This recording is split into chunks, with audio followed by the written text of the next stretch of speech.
রাজকুমারী। এ কি সর্বনাশ!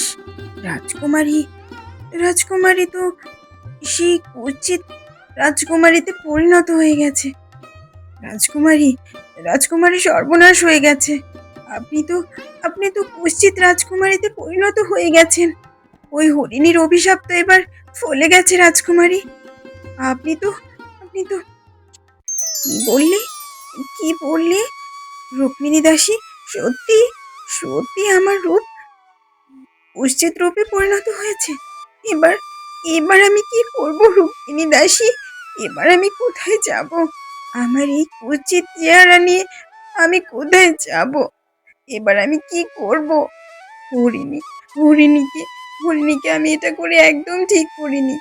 আমি আবার এখান থেকে চলে যাব, যেদিকে দু চোখ চায়। যাবেন না, যাবেন না রাজকুমারী রূপমালা, আপনি যাবেন না, ফিরে আসুন। দেখেছো গিন্নি, অহংকারের ফল কি হয়?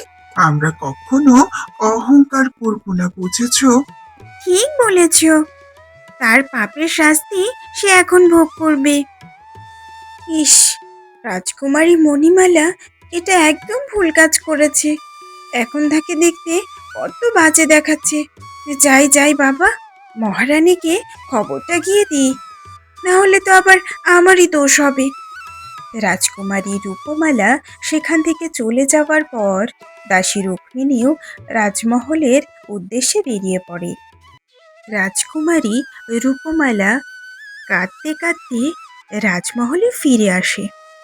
রূপমালা, মা আমার, তোমার এ কি হাল? এ কেমন রূপ তোমার হয়েছে? বলছি দেখতে। মহারাজ ধীরেন্দ্র, আমি